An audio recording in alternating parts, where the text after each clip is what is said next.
आज बहुत खुशी का दिन है कि आज 50 और बसेस, इलेक्ट्रिक बसेस दिल्ली के लोगों को सड़कों पे मुहैया होने जा रही हैं। इसके साथ हमारी अब 300 इलेक्ट्रिक बसेस हो गई हैं दिल्ली के अंदर। बहुत कम समय में हमने इतनी सारी इलेक्ट्रिक बसेस एक्वायर कर ली हैं।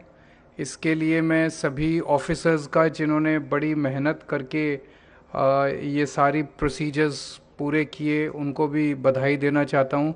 और दिल्ली के लोगों को बधाई देना चाहता हूँ कि ये सुविधा उनके लिए उपलब्ध हो रही है। एक मैं आपको पूरा ओवरऑल दिल्ली में बसेस का जो अब स्टेटस है वो बता देता हूँ।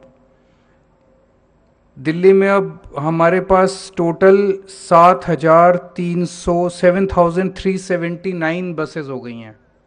ये आज तक की पूरे 75 साल की सबसे ज़्यादा बसेस हैं दिल्ली की सड़कों के ऊपर। इतनी बसेस कभी दिल्ली की सड़कों पे नहीं हुई थी। तो बीच में कई साल अकाल पड़ा था जब दिल्ली में नई बसें खरीदी नहीं गई थी, कई सालों तक नई बसें नहीं खरीदी गई थी। और हमें भी, मुझे याद है, बीच में कहा गया कि इतने साल हो गए इस बसें नहीं खरीदी गई। जैसे कहावत है, जब भगवान देता है तो छप्पर फाड़ के देता है। तो दिल्ली सरकार भी जब काम करना शुरू करती है तो फिर छप्पर फाड़ के काम करना शुरू करती है। एक बार खरीदना शुरू किया तो फिर खूब सारी बसें अब एक साथ खरीदी जा रही है। तो 7,379 बसेस खरीदी जा टोटल हैं हमारे पास, जिसमें से 4,060 बसेस डीटीसी में हैं और 3,319 बसेस डिम्स के थ्रू ऑपरेट की जा रही हैं, क्लस्टर में हैं। तो ये हमारी टोटल बसेस हैं। टोटल इनमें से 300 बसेस इलेक्ट्रिक बसेस हमारी हो चुकी हैं। डीएमआरसी 100 बसेस ऑपरेट करता है इलेक्ट्रिक बसेस, लेकिन डीएमआरसी वो ठीक से चला नहीं पा रहा। तो डीएमआरसी की बसेस हमने टेक ओवर करने का प्रोसेस चालू कर दिया है। उसको अब हम ही चलाया करेंगे उनके फीडर रूट्स के ऊपर डीएमआरसी के। और उनकी 100 बसेस डीएमआरसी के फीडर रूट्स पे सफिशिएंट नहीं है, तो उसको इस साल बढ़ा के 2023 में बढ़ा के 480 बसेस हम कर देंगे। तो डीएमआरसी के फीडर रूट्स पे 480 बसेस हो जाएंगी। तो ये अगर 100 एग्जिस्टिंग बसेस दिल्ली मेट्रो की जो हम टेक ओवर कर रहे हैं, 100 वो और 300 ये, तो 400 बसेस तो ऑलरेडी एग्जिस्टिंग हो गई। बॉम्बे सबसे ज़्यादा बसें बॉम्बे में हैं पूरे देश में, जिसमें 406 बसें हैं। तो उनसे बस 6 बस पीछे रह गए, उसके बाद हम भी सबसे ज़्यादा बस वाले दिल्ली में हो जाएंगे, इलेक्ट्रिक बसेस वाले। तो आने वाले समय में, इस साल 2023 के साल में, हम 1,500 और नई इलेक्ट्रिक बसेस खरीदने जा रहे हैं। तो अभी ऑलरेडी 300 बसेस हैं। ये 300 बसेस के साथ हमारा फेज 1 पूरा हो जाता है इलेक्ट्रिक बसेस का।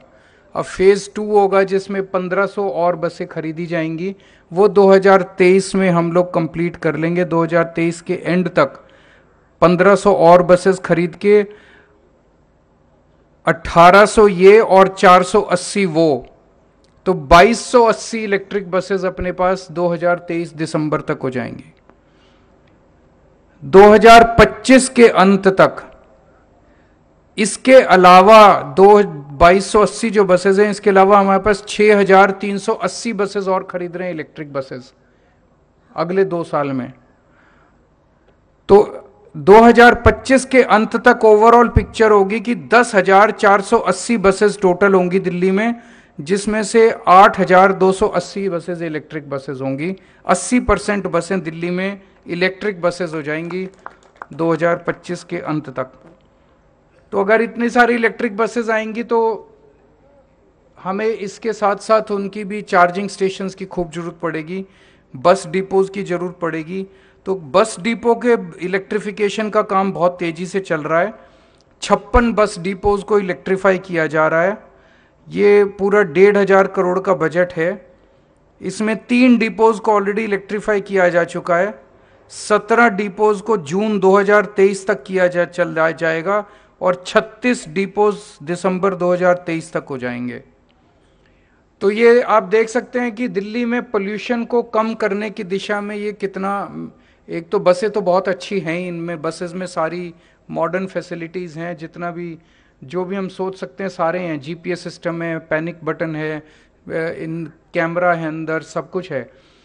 इसके अलावा जो सबसे बड़ा फ़ायदा इन इलेक्ट्रिक बसेस का है कि जो पोल्यूशन की अपनी दिल्ली में सबसे ज़्यादा प्रॉब्लम होती है, जिसको सारे दिल्ली वालों ने मिलके इसको काफ़ी सॉल्व किया। आज एक बड़े अखबार के फ्रंट पेज पे खबर भी थी कि पिछले 7 साल में सबसे ज़्यादा क्लीन ये वाला पिछला साल 2022 रहा है इन टर्म्स ऑफ पोल्यूशन। अभी भी और काफ़ी कुछ करने की ज़रूरत है, लेकिन ये पोल्यूशन में भी जो अचीव किया उस दिशा में इलेक्ट्रिक बसेस का ये जो एक्विजिशन है ये बहुत बड़ा काम करेगा। तो मैं फिर से दिल्ली के सब लोगों को बधाई देता हूँ। अगर मीडिया के 1-2 क्वेश्चंस हैं तो। नए साल की बहुत बहुत शुभकामनाएं आप सब लोगों को, सब दिल्ली वासियों को, सभी देशवासियों को। मैं उम्मीद करता हूँ आने वाला साल आपके व्यक्तिगत जीवन में और पूरे देश के लिए बहुत शुभ हो। बहुत बेहद शर्मनाक घटना है और समझ में नहीं आता कि हमारा समाज किस तरफ जा रहा है, जब कुछ लड़कों ने अपनी गाड़ी से एक लड़की को कई किलोमीटर तक घसीटा और उसकी बहुत दर्दनाक मौत हो गई। अभी उसका पोस्टमार्टम मैंने पता किया था, अभी पोस्टमार्टम शायद चल रहा है, और जो भी उसकी रिपोर्ट आएगी मैं उम्मीद करता हूँ कि और अपील करता हूँ कि चाहे जितने भी रसूख वाले क्यों ना हों जो दोषी हैं, उनको सख्त से सख्त सज़ा मिलनी चाहिए। ऐसा ये तो रेयरेस्ट ऑफ रेयर क्राइम्स में आता है। ऐसे लोगों को तो फांसी की सज़ा मिलनी चाहिए। ये तो गलत है। पत्रकारों को ऐसे अरेस्ट करेंगे तो आवाज़ कौन उठाएगा फिर? वही मैंने कहा, जो भी कोई भी हो, मैं उसमें अभी नहीं जाऊँगा, लेकिन चाहे कितने भी रसूख वाले लोग हों, ये तो किसी की भी बेटी के साथ हो सकता है, किसी की भी बहन बहू के साथ हो सकता है। तो इसमें चाहे कितना भी कनेक्शन वाले लोग हों, पॉलिटिकली कितने भी कनेक्टेड लोग हों, हम सबको मिलकर प्रयास करना है कि उनको सख्त से सख्त सज़ा मिलनी चाहिए।